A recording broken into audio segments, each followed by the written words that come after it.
Hello friends and a very good afternoon to all of you. I Anchal welcome you all on Adda 247 and this is a very important topic. Why? Because we are discussing memory based SBI Clerk Pre 2018 now. So as you all know कि अभी भी एक पूरा दिन एक पूरा shift आपके 4 shifts बाकी हैं एग्जामिनेशन के लिए. So this is quite important कि आपको पता होना चाहिए कि किस पैटर्न पे पेपर आया था और उसमें क्या क्या पूछा गया था, right? So you can obviously take one thing into note कि हर शिफ्ट में कुछ ना कुछ नए क्वेश्चंस ऐड हुए थे. न्यू पैटर्न तो नहीं, बट हाँ हर शिफ्ट का पैटर्न सेम नहीं रहा है, राइट? किसी में 5 नंबर का कॉम्प्रिहेंशन आया, किसी में 7 मार्क्स का कॉम्प्रिहेंशन आया. सम शिफ्ट्स हैव क्या बोलते हैं एरर डिटेक्शन 5 मार्क्स का आया, तो किसी में ग्रामर ज़्यादा मार्क्स का भी आ गया. सो दिस इज समथिंग जो आपके पास क्वेश्चंस आ रहे हैं that can be of any criteria. ठीक है, क्यों? क्योंकि आपके पास एरर डिटेक्शन ज़्यादा आ सकता है, आपके पास ग्रामर ज़्यादा आ सकता है, आपके पास हो सकता है कॉम्प्रिहेंशन ज़्यादा आ जाए, है ना? सो दिस इज समथिंग, या कॉम्प्रिहेंशन 5 मार्क्स का ना हो कि 7 मार्क्स का आ जाए या 10 मार्क्स का आ जाए. सो यू कैन नॉट जज anything after seeing one shift, right? But एक चीज़ जो रिलीफ लेकर आ रही है वो ये है कि आपके पास जो क्वेश्चंस आ रहे हैं वो कोई नए पैटर्न से नहीं आ रहे. The patterns that are asked in the examination are already something which you have solved, something which you have seen. तो कोई ऐसी चीज़ नहीं होगी कि नया है, मैंने आज तक कभी ऐसा क्वेश्चन सॉल्व नहीं किया, तो ये वाली प्रॉब्लम आपके साथ नहीं आने वाली है. ठीक है, एनीवे, सो 1 जुलाई को पीओ का एग्जाम भी है, तो ऑब्वियस सी बात है कि हमें पीओ के एग्जाम के लिए भी प्रिपरेशन करनी है. बट टुडे आज हम मेमोरी बेस्ड पेपर को डिस्कस करेंगे, एसबीआई क्लर्क 2018 का जो एग्जाम आपका कल और परसों हुआ है. ठीक है, ओके. 30th लास्ट है तो मेरा एग्जाम टफ होगा, नहीं ऐसा कुछ नहीं है. अगर ये आप नहीं कह सकते हो कि मेरा एग्जाम टफ ही होने वाला है. ठीक है, चलो चलो, so let's begin with this. Let's have a first question on screen. तो हम आज 3 पैटर्न्स को डिस्कस करने वाले हैं. तो सबसे पहले हम अपना पैटर्न देख लेते हैं. सबसे पहला क्वेश्चन आप स्क्रीन पे ला सकते हैं. Here it is. So first 8 questions आपके होंगे. Read each sentence to find out whether there is an grammatical और idiomatic error in it. So you don't have to just find grammatical, you have to be sure about the idiomatic error as well. ठीक है, the error if any will be in one part of the sentence. The alphabet corresponding to that word part is your answer. If there is no error, the answer is E. Ignore errors of punctuation and if any. ठीक है, सो ये चीज आपको clear हो चुकी है suppose. ठीक है, चलिए चलते हैं अपने पहले क्वेश्चन की तरफ. Let's see. Okay, so here's the first question for you. The priest together with his followers were fatally injured in the accident which occurred last night near the unmanned railway crossing. बताओ यहाँ क्या होगा? Okay, चलिए. इसरत, इस समय पे I would only suggest you practice as much as you can. ठीक है, उससे पहले 30th से पहले 27th को एक आपके पास SBI फेस ऑफ भी आ रहा है बैंकर्स अड्डा के थ्रू, अड्डा 247 ऐप के थ्रू. तो आप उस पर भी रजिस्टर करा सकते हो because that is free of cost. You don't have to pay anything, you just have to register yourself.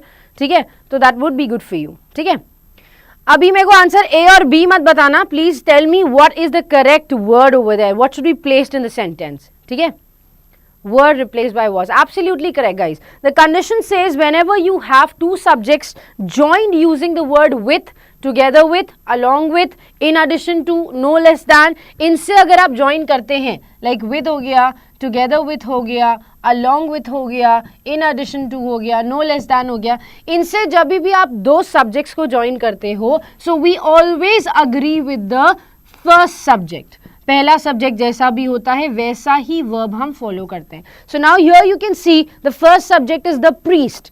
Priest is singular, so obviously it can never be were, it will always be was if your first subject is singular. ठीक है, now let's move on to the next question. देखते हैं अगले question को.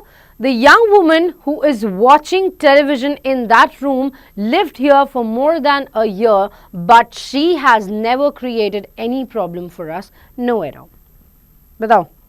Yes, verb according to the first subject only if we are joining 2 subjects using with, together with, along with, in addition to, no less than, as well as. Okay, चलिए बताइए second में क्या लग रहा है आपको? Error. Okay,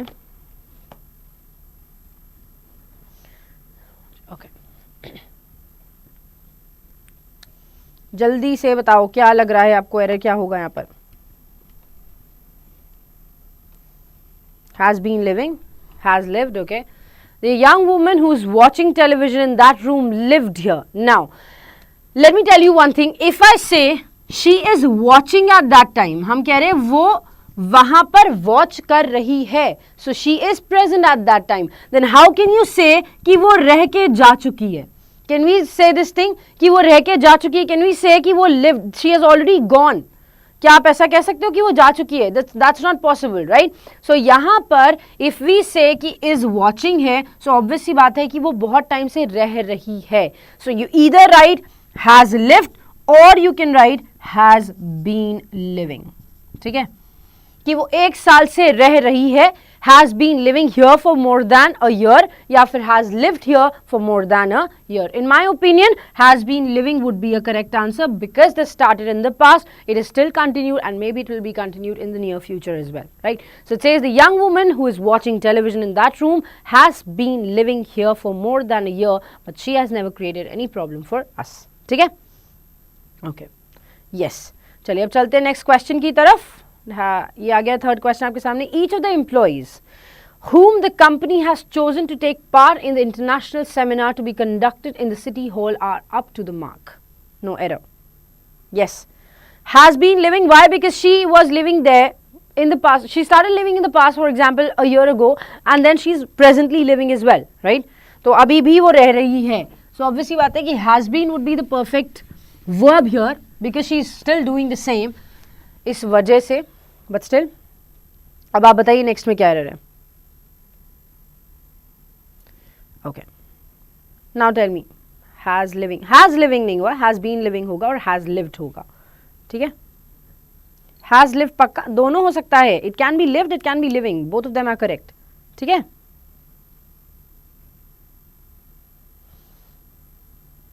चलिए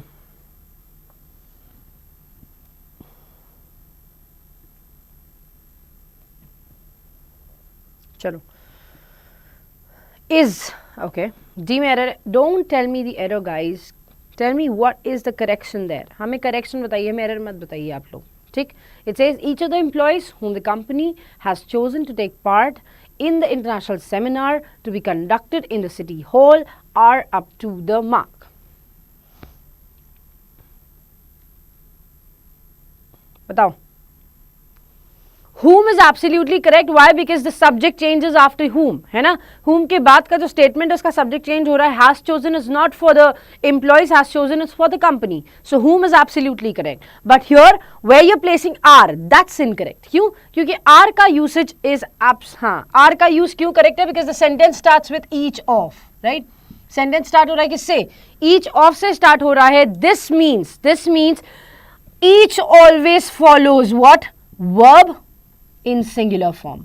but जब ऑफ लग जाता है तो उसके बाद नाउन जो है वो प्लूरल हो जाता है.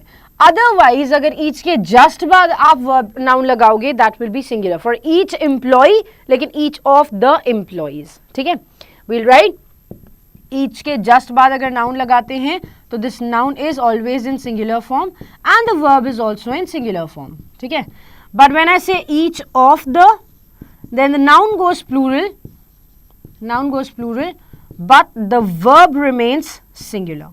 ठीक है, so here we know कि each of the लगा हुआ है, noun plural है लेकिन verb अभी singular रहेगा. तो in option number D we will replace are with is. ठीक है, so statement होगा each of the employees whom the company has chosen to take part in the international seminar to be conducted in the city hall is up to the mark. Okay, now let's move on to the next question. Here it is. Needless to say, no sooner were all these large and rather expensive operations finished when the main electricity was brought in and the turbine became obsolete. बताओ इसमें क्या गलती है? Quickly. Okay. 30th को same level होगा, ma'am. Please tell Jazz for that. Maybe I'll have to be a manager or something in SBI, but I'm not. ठीक है,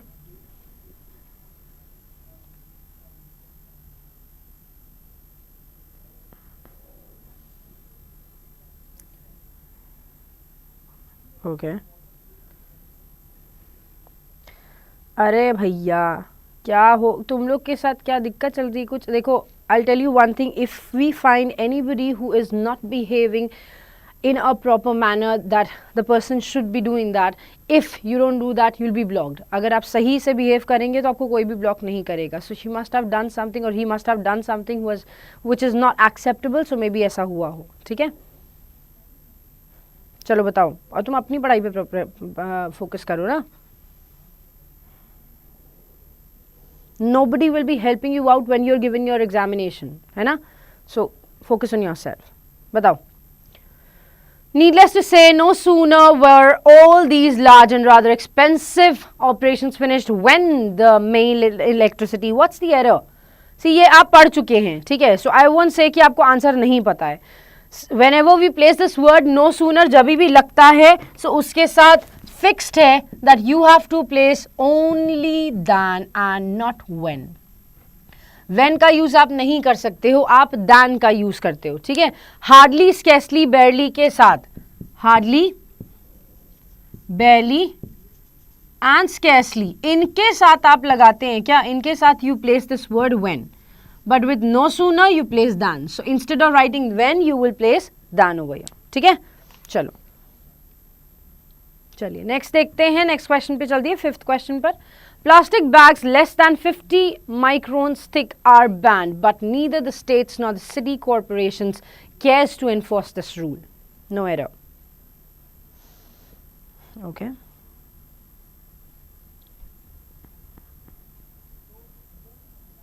चलो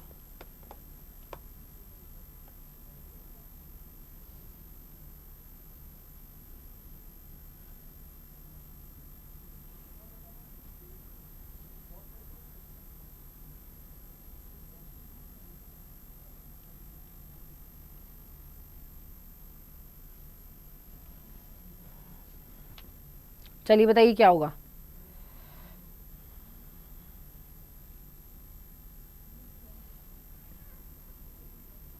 plastic bags less than 50 microns. Okay, care होगा. ठीक है, nor the city corporation, but neither the states nor the city corporation cares to enforce this. Why do you want to place care here? Because neither और nor के साथ भी एक rule follow होता है, और उस रूल के according what we do is second subject को फॉलो करते हैं, right? So whenever we have neither, we have either, we have not only, and along with that obviously neither के बाद nor, either के बाद और not only के साथ but also.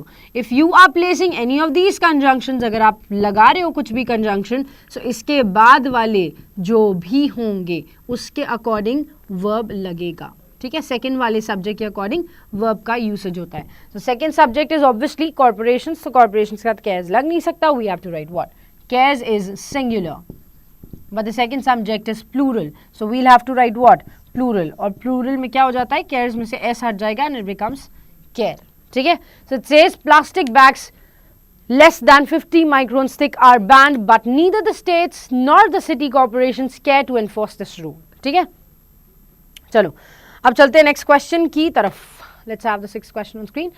Tribal angst over, ये क्या है? एक second, there might be some misprint over here, I suppose.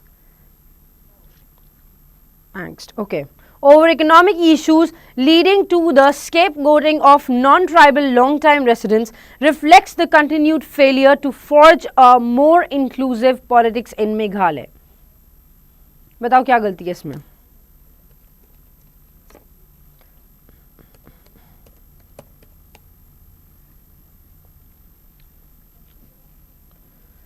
Okay, चलिए बताइए क्या होगा? What is the correct sentence?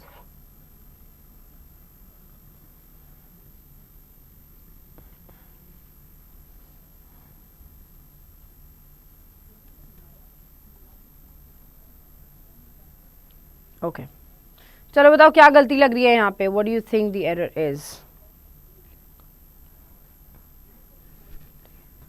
चलिए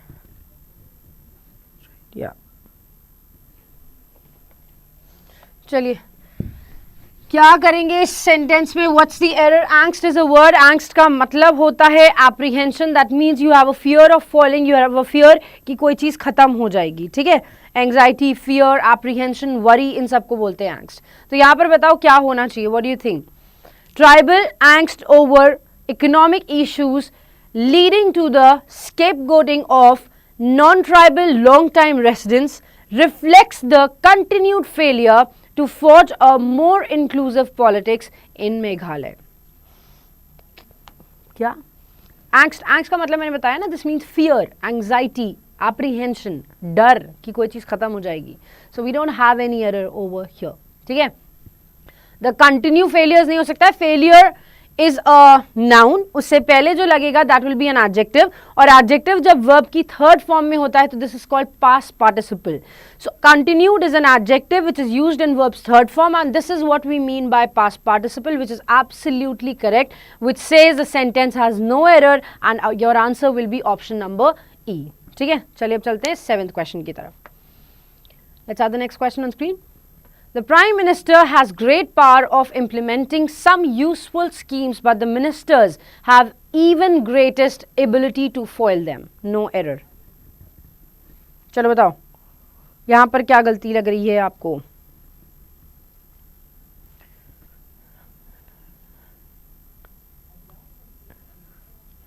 चलो देखो, the Prime Minister has great power of implementing some useful schemes, but the ministers have even greatest ability to foil them. बताओ.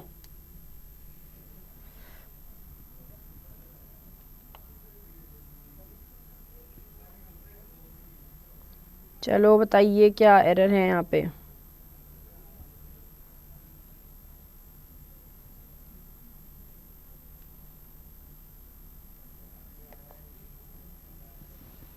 Are you sure? Greater? Okay, yes. Why are we placing greater? चलो बताओ क्यों हम greater लगा रहे हैं? Okay. चलो बताओ क्यों हम, why do you want me to place greater there? जल्दी से बताइए. Why do you want to place greater here? Because we are comparing the power of minister and the power of ministers with the power of prime minister, right? हम prime minister के पास को ministers के पास से compare कर रहे हैं. So obvious की बात है जब कंपैरिजन होता है तो we can not place the word greatest. Obviously हो गया कि यहाँ पर ऑब्वियसली बात हो गई कि ग्रेटेस्ट की जगह you will place greater here. You will place greater here. ठीक है, now let's move on to the next question. 8th पर चलते हैं. The blunder mistake was the apparent failure of detectives to inform the parole board that the murderer had threatened to return to kill her. बताओ इसमें क्या गलती है? जल्दी से बताइए. इसकी गलती तो निकाल सकते हो भाई. ये वाली गलती तो मैंने आपको कई बार बताई है. I have told you a lot of times I have told you what is the error in this sentence. देखो समझने की कोशिश करो. There is something which is for sure incorrect. ठीक है, but what is incorrect? Yes.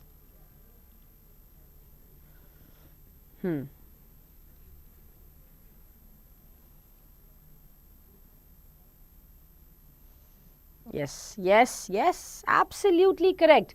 Blunder means mistake and mistake means mistake. Blunder का मतलब भी होता है गलती और mistake का मतलब भी होता है गलती. तो दो words एक meaning के एक साथ use नहीं होते. We never use two words of same meanings together. That is what we mean by superfluous. Blunder means a big mistake and mistake also means something which is not appropriate. So obviously बात है, this is what we call superfluous. So you have to remove one of the two. That means either place blunder or place mistake. So in this case, blunder or mistake, not both together. You cannot place both of them. You will place only one, either blunder or mistake. ठीक है, चलिए. Now let's move on to the next question. चलते हैं अगले question की तरफ. Here's the next question for you. Says, given below are sentences consisting of blank in each. Identify the most suitable alternative among the 5 given that fits into the blank to make the sentence logical and meaningful. Let's move on to the 9th question. चलते हैं 9th question की तरफ. देखिए क्या दिया हुआ है.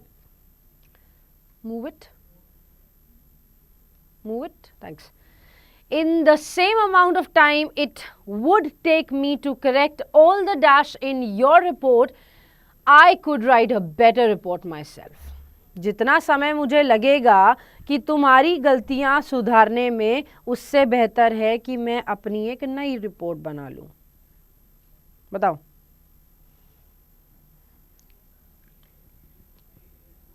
बताओ. What would you correct? Correct क्या करोगे? प्रॉब्लम्स को, मिस्टेक्स को, एक्यूरेसीज को, ऑब्स्टिकल्स को या डिस्प्यूट्स को? What do you correct here? चलो, मिस्टेक का मतलब क्या होता है? गलतियां. प्रॉब्लम्स का मतलब होता है issues. Then we have accuracies which means the quality और state of being correct. So you can not correct anything which is already correct, right? Accuracies का मतलब होता है वो जो ऑलरेडी करेक्ट है. तो जो करेक्ट है उसको कैसे करेक्ट करोगे? कैसे करेक्ट करोगे बताओ? It's not possible, right? तो ये तो गलत ही हो गया. Then we have obstacles. Obstacles का मतलब होता है रुकावटें, हर्डल्स, ठीक है. डिस्प्यूट्स का मतलब होता है लड़ाइयाँ, fight. So which is the perfect word here? बताइए कौन सा परफेक्ट वर्ड है? Mistakes. Yes, absolutely correct. Mistake is the correct word. In the same amount of time it would take me to correct all the mistakes in your report, I would write a better report myself. मतलब जितना time मुझे तुम्हारी report सही करने में लगेगा, उससे बेहतर है कि मैं अपनी रिपोर्ट खुद से ही लिख लूं. ठीक है. Now let's move on to the next question. I have recently used the services of his dash agency to book a cruise in the Mediterranean. Of his progress agency, deportation agency, travel agency, transfer agency, mover agency. बताओ, तुम भाई कहीं जा रहे हो, cruise पे जा रहे हो, तो तुम कौन सी क्या चूज करोगे? बताओ कौन सी? Deportation, progress, transfer, mover, travel, क्या? डिपोर्टेशन का मतलब क्या होता है? The action of deporting a foreigner from a country. Deportation का मतलब होता है if a foreigner has come to your country, उसका वीजा खराब मतलब खत्म हो चुका है, तो उसको बोलो भैया अब तुम्हारा समय हो चुका है डिपोर्ट होने का, तो बोरिया और बिस्तर दोनों बांध लिया जाए. बताओ क्या होगा? Travel. Absolutely correct. If you are moving from one place to the other just to explore that place or maybe just moving around, so you will place a travel agencies के साथ ही आप अपना appointment fix कराएंगे. So it says I have recently used the services of his travel agency to book a cruise in the Mediterranean. Okay, now let's move on to the next question. They would like local authorities to be given greater dash as to how the money is spent. बताइए. Greater affairs, greater function, greater omission, greater discretion, greater statement. बताओ. They would like local authorities to be given greater dash. वो चाहते हैं कि local authorities को क्या दिया जाए, ज़्यादा क्या दिया जाए? Okay.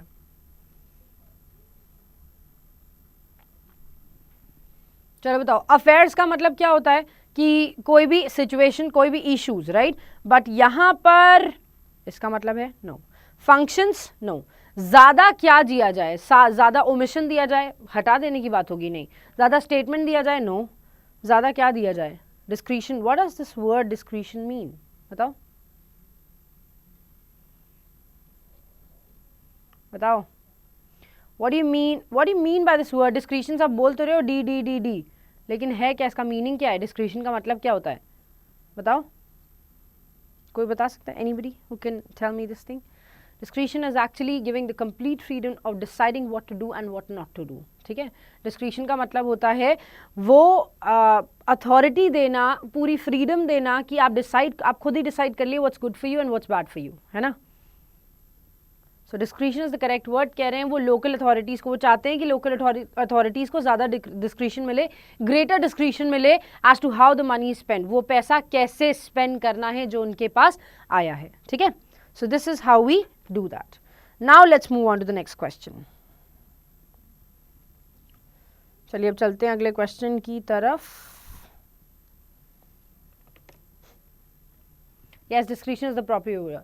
So it says in a 10 billion year old galaxy there should have been ample dash for at least one species to escape its own mess and to spread across the stars, filling every niche. बताओ.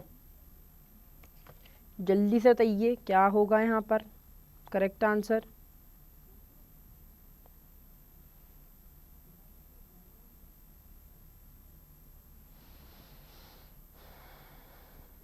Okay चलिए बताइए, इन अ 10 billion year old galaxy there should have been ample negligence, ample opportunity, ample surveillance, ample supply, ample advocacy for at least one species to escape in its own mess and to spread across the stars, filling every niche. बताओ क्या होगा? Okay. See, we don't have anything negative about this sentence, right? हमारे पास कुछ भी negative नहीं है. So obviously surveillance और negligence इसी वजह से हट जाएंगे because the sentence is positive, so we will not place any negative word here. You have opportunity. Okay सब बता ही रहे हो. So the perfect word is ample opportunity for at least one species to escape its own mess and to spread across the stars, filling every niche. So option number B is absolutely correct for 12th. Now let's move on to the next question. Okay, चलो next question पे चलते हैं. 13th question पर. A true dash of the resources involved in sport would include the unpaid labor services. बताओ यहाँ क्या होगा? Growth, consideration, guidance, suggestion, estimation. A true growth of the resource, a true consideration of the resource, a true guidance of the resource, a true suggestion of the resource, a true estimation of the resource involved in sport. बताओ क्या होगा यहाँ पर?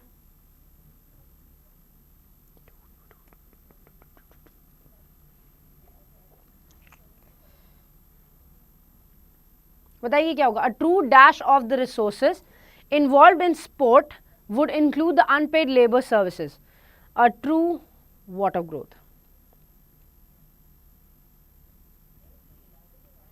Yes, option number E is absolutely correct. A true estimation of the resources, that means कितनी resources हमें चाहिए. अगर हम इसका सही एस्टिमेट लगाते हैं, इन्वॉल्व इन स्पोर्ट मतलब वो लोग जो काम करने के लिए रिक्वायर्ड हैं, would include unpaid labour services. उसमें इंक्लूड होगा क्या? अनपेड लेबर सर्विसेज भी. So option number E is absolutely correct. Estimation is the correct answer. Now let's move on to the next question. चलिए देखते हैं नेक्स्ट क्वेश्चन में क्या दिया है. Here it is. In the question given below, there is a sentence in which one part is given in underline. The part given in underline may or may not be grammatically correct. Choose the best alternative among the four given which can replace the part in underline to make the sentence grammatically correct. In the part given in underline is already correct and does not require any replacement. Choose E as your answer. That means phrase replacement का question है, ज़्यादा दिमाग लगाने की ज़रूरत है नहीं. तो जल्दी से चलते हैं अपने question पर. Let's have our question on screen. Despite of being most efficient method ever, it is still highly inefficient. That this inefficiency inspires hope. So you can straight away mark your answer. Why? Because despite के साथ off तो लगता नहीं है भाई, तो सीधी सीधी बात है. The question has an error, right? Yes.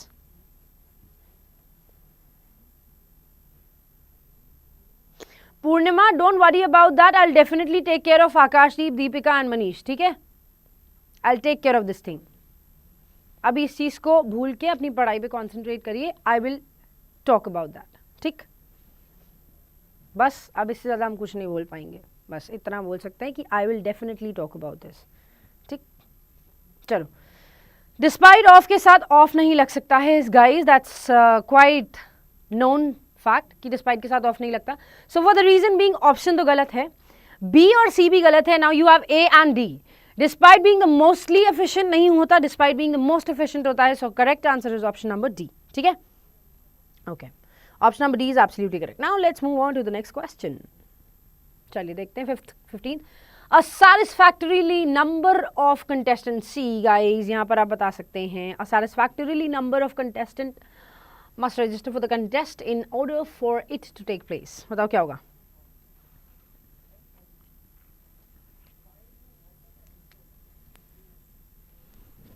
बताओ जल्दी से.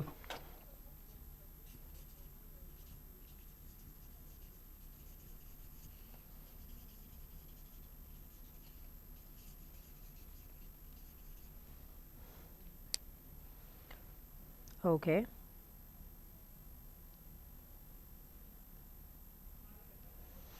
चलो देखो यहाँ पर क्या होगा. Option number which, because we have number. ठीक है, हमारे पास क्या दिया हुआ है? नंबर दिया हुआ है. Now you know number is actually a noun, right? Number एक नाउन है. नाउन से पहले जो लगेगा that will B an adjective, है ना? वो एडजेक्टिव होना चाहिए. अब एडजेक्टिव होना चाहिए तो यहाँ पर सैटिस्फैक्टरी फैक्ट्री तक तो ठीक था, ये एलवाई क्यों लगा दिए, गलत हो गया ना। तो हमारे पास दो ऑप्शन है, सैटिस्फैक्ट्री नंबर ऑफ कंटेस्टेंट्स या satisfactory number of contestant. Now tell me what is the correct answer. अरे कितने लोग तो डी बोल रहे हो, लेकिन ए और डी दोनों में दिया हुआ है ना सैटिस्फैक्ट्री, तो करेक्ट कौन सा होगा, दैट्स द क्वेश्चन, बताइए। सी गाइस, नंबर ऑफ है, नंबर ऑफ है ना, जब द या अ कुछ भी लग जाए, अगर नंबर ऑफ लग गया तो ये समझ लो कि नंबर ऑफ के बाद वाला जो नाउन होता है वो हमेशा प्लूरल होता है। सो for this reason option number A is correct because we have satisfactory number of contestants there. ठीक है, option number A is the correct answer. Now let's move on to the next question. चलिए अगले question पे चलते हैं, देखते हैं क्या दिया हुआ है यहाँ पर। The next class of wave or oscillation detector is the magnetic detector depending in the powers of electric oscillations to affect the magnetic state of iron. बाप रे बाप, इतना भयानक है ना ये oscillations, मैग्नेटिक स्टेट। इतना पढ़े होते तो क्या बनते हम आज, इंजीनियर बन गए होते। चलो बताओ यहाँ क्या होगा। Okay, so there is a word depend, you know that depending के साथ वी ओनली यूज ऑन और अपॉन, है ना, इन तो नहीं लगता है, तो ऑब्वियसली बात हो गई कि ई वाला ऑप्शन तो हमारा यहाँ पे एलिमिनेट होता है। सो वी से डिपेंड ऑन द, नहीं, is the magnetic detector depending on the power, depending upon the power, depends नहीं होगा, depending upon the power. Now you have depending, okay, we have A, B and C, ठीक है, तो B होगा हमारा correct answer guys, B हमारा correct answer होगा, ठीक है। So it is depending upon the power of, ठीक है, depending upon the power of electric oscillations to affect the magnetic state of iron, ठीक है। ऑप्शन नंबर कौन सा करेक्ट है बताओ। Option number B is correct, depending upon the power of, powers of नहीं होगा, depending upon the power of होगा। Option number B is absolutely correct. Now let's move on to the 17th question. चलिए चलते हैं अगले question की तरफ। James had teaching at the university for more than a year before he left for Asia. बताओ क्या होगा।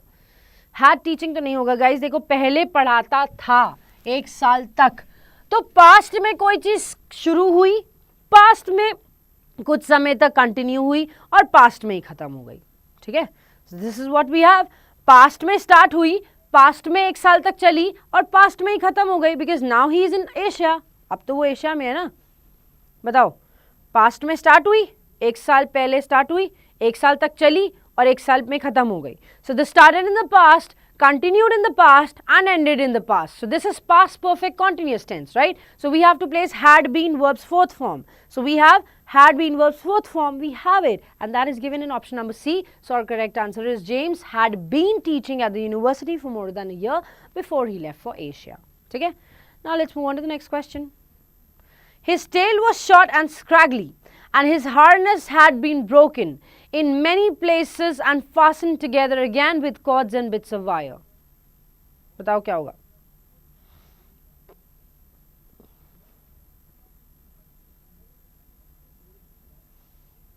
बताइए क्या गलती लग रही है इसमें आपको। His tail was short and scraggly, and his harness had been broken in many places and fastened together again with cords and bits of wires. Was broken? No. Was broke? No. Has broke, has के साथ broke तो लगता ही नहीं, B तो है ही नहीं, गलत सही। Have been broken? No. Have been breaking on? No. बताओ। His tail was short and scraggly and his harness had been broken. Correct है। Option number E, yes. Option number E is correct. No replacement required. क्यों नहीं है required? क्योंकि देखो पहला तो sentence is in past tense, was short, तो had तो लगना ही है। हैव हैज का कोई सेंस नहीं है, दैट मीन्स बी सी और डी तो आप नहीं लगा सकते। वॉज ब्रोक फ्रॉम नहीं होगा, कई जगह से टूटी हुई है, so we say had been broken in many places, ठीक है। So option number E is the correct answer with no corrections required. That's it for today guys, thanks a lot for joining me here, bye bye, take care of yourselves. जो okay, यहाँ पर हम end कर सकते हैं। Thanks a lot for joining me.